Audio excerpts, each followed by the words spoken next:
বাংলাদেশের সর্বশেষ গুরুত্বপূর্ণ আপডেট সংবাদে আপনাকে স্বাগত। শুরুতেই সংবাদ শিরোনাম, পরে বিস্তারিত। শুরুতেই জানিয়ে দিব, আজ রাতেই খুলে দেয়া হবে কাপ্তাই বাঁধের সব কয়টি গেট, সতর্কতা জারি। পানি বৃদ্ধি পায় আজ রাত 10টায় কর্ণফুলী জলবিদ্যুৎ কেন্দ্রের 16টি স্পিলওয়ের গেট 6 ইঞ্চি করে খুলে দেয়া হবে। এজন্য ভাটি অঞ্চলে জরুরি সতর্কতা জারি করা হয়েছে।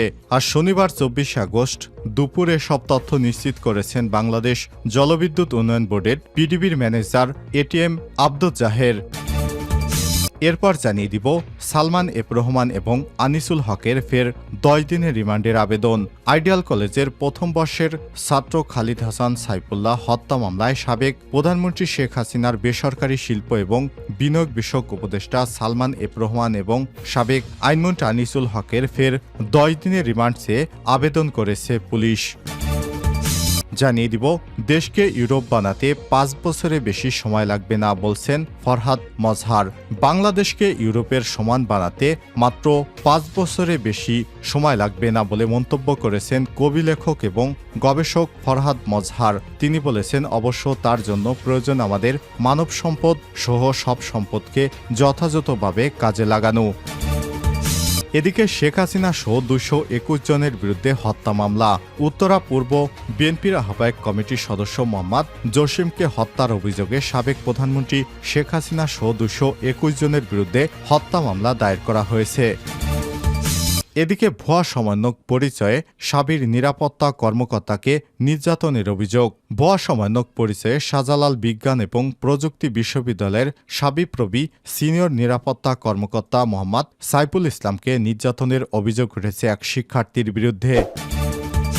এবং সর্বশেষ জানিয়ে দিব, নির্বাচিত পার্লামেন্টের মাধ্যমে রাষ্ট্র সংস্কারের বিকল্প নেই বললেন বিএনপির মহাসচিব মির্জা ফখরুল ইসলাম আলমগীর। নির্বাচিত পার্লামেন্টের মাধ্যমে দেশের সংস্কার করতে হবে বলে মন্তব্য করেছেন তিনি বলেছেন, আমরা নির্বাচনের উপর অনেক জোর দিতে চাই। রাষ্ট্র সংস্কারের ব্যাপারে নির্বাচন খুবই গুরুত্বপূর্ণ। কয়েকজন ব্যক্তি রাষ্ট্র সংস্কার করে দেবেন এটা আমি বিশ্বাস করি না। জনগণের অংশগ্রহণের মাধ্যমে এই সংস্কার করতে হবে। তবে অন্তর্বর্তী সরকারের দায়িত্বে যারা রয়েছেন তারা সবাই যোগ্য ব্যক্তি।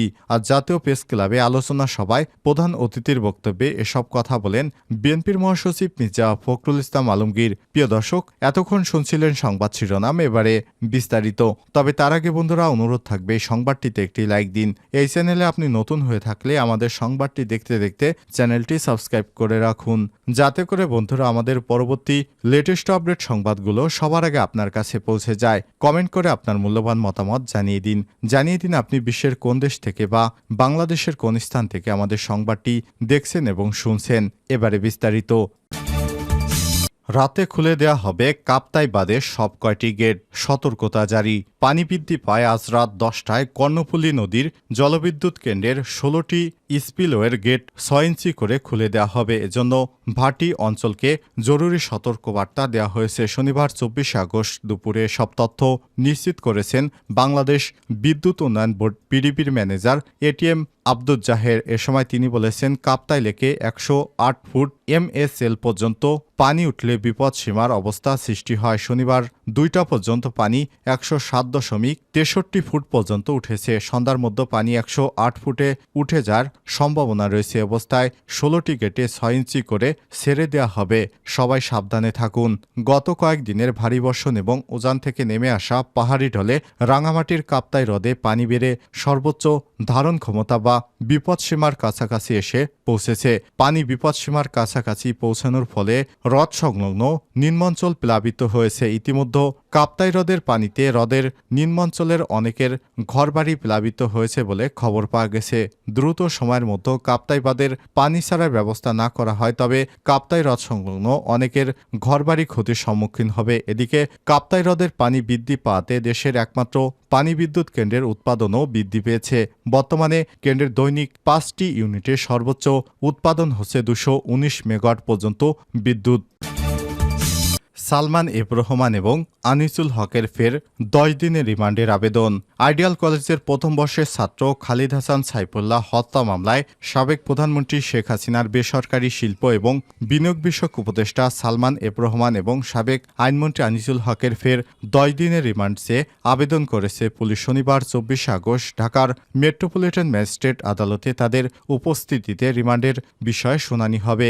মামলার তদন্ত কর্মকর্তা লালবাগ থানার সাব ইন্সপেক্টর আক্কাস মিয়া এই রিমান্ড আবেদন করেন। এর আগে 13 আগস্ট গোপন তথ্যের ভিত্তিতে নৌপথে পলায়নরত অবস্থায় রাজধানীর সদরঘাট এলাকা থেকে সালমান এফ রহমান এবং সাবেক আইনমন্ত্রী আনিসুল হককে গ্রেপ্তার করে পুলিশ। পরদিন নিউমার্কেট থানায় হত্যা মামলায় তাদের 10 দিনের রিমান্ডের মঞ্জুর করে আদালত। রিমান্ড আবেদন করা মামলার অভিযোগ থেকে জানা গেছে, বৈষম্যবিরোধী ছাত্র আন্দোলনে গত 18 জুলাই লালবাগ আজিমপুর সরকারি আবাসিক এলাকার আইডিয়াল কলেজের প্রথম বর্ষের ছাত্র খালিদ হাসান সাইফুল্লাহ গুলিবিদ্ধ হয়ে মারা যান। এই ঘটনায় তার বাবা কামরুল হাসান 19 আগস্ট লালবাগ থানায় হত্যা মামলা দায়ের করে। দেশকে ইউরোপ বানাতে 5 বছরের বেশি সময় লাগবে না, ফরহাদ মজহার। বাংলাদেশকে ইউরোপের সমান বানাতে মাত্র 5 বছর সময় লাগবে বলে মন্তব্য করেছেন কবি, লেখক এবং গবেষক ফরহাদ মজহার। তিনি বলেছেন, অবশ্য তার জন্য প্রয়োজন আমাদের মানব সম্পদ এবং সব সম্পদকে যথাযথ কাজে লাগানো। আজ শনিবার 24 আগস্ট দুপুরে রাজধানীর সেগুনবাগিচার ঢাকা রিপোর্টার্স ইউনিটিতে প্রজন্ম একাডেমির উদ্যোগে আওয়ামী লীগ দুর্বৃত্তায়ন এবং লুটপাট বিধ্বস্ত অর্থব্যবস্থা পুনরুদ্ধারে বর্তমান সরকারের করণীয় শীর্ষক আলোচনা সভায় প্রধান অতিথির বক্তব্যে ফরহাদ মজহার এসব কথা বলেন। এ সময় তিনি বলেন, তরুণ প্রজন্মের উচ্ছ্বাসকে কাজে লাগাতে হবে। আওয়ামী লীগ সরকার এতদিন আমাদের তরুণ প্রজন্মের উচ্ছ্বাসকে দাবিয়ে রেখেছিল, সেটি এতদিন পর মাটি ফুঁড়ে বেরিয়ে এসেছে। এই প্রজন্ম আজ দেশের যে কোনো স্বার্থে ঐক্যবদ্ধ। এই ঐক্যবদ্ধ শক্তিকে কাজে লাগাতে পারলে আমাদের দেশ একটি সমৃদ্ধ দেশে পরিণত হবে। এ সময় তিনি আরো বলেন, আমাদের অনেক সীমাবদ্ধতা রয়েছে, পার্শ্ববর্তী দেশের চাপ আছে। আমাদের মৌলিক প্রাপ্তিগুলো যদি আমাদের কাছ থেকে সহজ প্রতিক্রিয়ায় না পায়, সেক্ষেত্রে আমাদের দাবিগুলো আন্তর্জাতিক পর্যায়ে নিয়ে যেতে হবে। আমাদের দেশে অনেক রকম বিশৃঙ্খলা সৃষ্টির পায়তারা চলছে। আমরা ঐক্যবদ্ধ থাকলে চক্রান্তকারীরা কিছুই করতে পারবে না। দেশের দীর্ঘ সময় ধরে লুটপাট হয়েছে, দুর্বৃত্তায়ন হয়েছে, অর্থনীতি সহ সব ক্ষেত্রে বিপর্যয়কর অবস্থার সৃষ্টি হয়েছে। এ থেকে আমরা অল্প সময়ের মধ্যে মুক্তি পেতে পারি। আমাদের তরুণ ছাত্র সমাজ সোচ্চার থাকে। তিনি দুঃসময় প্রফেসর ইউনূসের পাশে থাকার জন্য প্রজন্ম একাডেমির সদস্যদের ধন্যবাদ জানান এবং তাদের বর্তমান সরকারের কাজ করার সুযোগ সৃষ্টির আহ্বান জানান। শেখ হাসিনা সহ 221 জনের বিরুদ্ধে হত্যা মামলা। উত্তরা পূর্ব থানা বিএনপির আহ্বায়ক কমিটির সদস্য মোহাম্মদ জসিমকে হত্যার অভিযোগে সাবেক প্রধানমন্ত্রী শেখ হাসিনা সহ 221 জনের বিরুদ্ধে মামলা হয়েছে। শুক্রবার 23 আগস্ট ভুক্তভোগীর মা সালমা বেগম বাদী হয়ে রাজধানীর উত্তরা পূর্ব থানায় মামলাটি দায়ের করেন। মামলার 300/400 অজ্ঞাতনামা আসামি করা হয়েছে। এ মামলায় উল্লেখযোগ্য অপর আসামিরা হলেন আওয়ামী লীগের সাধারণ সম্পাদক ওবায়দুল কাদের, সাবেক স্বরাষ্ট্রমন্ত্রী আসাদুজ্জামান খান কামাল, সাবেক আইজিপি আব্দুল্লাহ আল মামুন, সাবেক ডিএমপি কমিশনার হাবিবুর রহমান। মামলার এজাহারে বলা হয়েছে, মোহাম্মদ জসিম ফুটপাতে ব্যবসা করত। গত 19 জুলাই সকাল 10টার দিকে তিনি বাসা থেকে বের হয়ে হাউস বিল্ডিং মোড়ে দোকানে আসেন। বিকাল 4টার দিকে মামলার বাদী সালমাকে মোবাইল ফোনে একজন জানায় তার ছেলে পঙ্গু হাসপাতালে ভর্তি। সেখানে তিনি তার ছেলেকে গুরুতর আহত অবস্থায় দেখতে পান। পরে জানতে পারেন তার ছেলে বৈষম্যবিরোধী ছাত্র আন্দোলনে অংশগ্রহণ করে উত্তরা পূর্ব থানাধীন 6 নং সেক্টরস্থ আলাওয়াল এভিনিউ রোডে পূর্ব মাথায় উত্তরা পাবলিক কলেজের সামনে পাকা রাস্তার উপর পৌঁছলে শেখ হাসিনা সহ অন্যান্য আসামিদের নির্দেশে অপর আসামিরা কোটাবিরোধী আন্দোলনকে বানচাল করার লক্ষ্যে এলোপাতাড়ি ইটপাটকেল এবং গুলি ছুটতে থাকে। দুষ্কৃতকারীদের ছোড়া একটি গুলি মোহাম্মদ জসিমের বাম পায়ের নিচে রানে এসে লাগলে সে মাটিতে লুটিয়ে পড়ে। পরে আন্দোলনে থাকা অন্য ছাত্র জনতা তাকে উদ্ধার করে উত্তরা কুয়েত বাংলাদেশ মৈত্রী সরকারি হাসপাতালে নিয়ে যায়। পরে সেখানে তাকে উন্নত চিকিৎসার জন্য তাকে জাতীয় পঙ্গু হাসপাতালে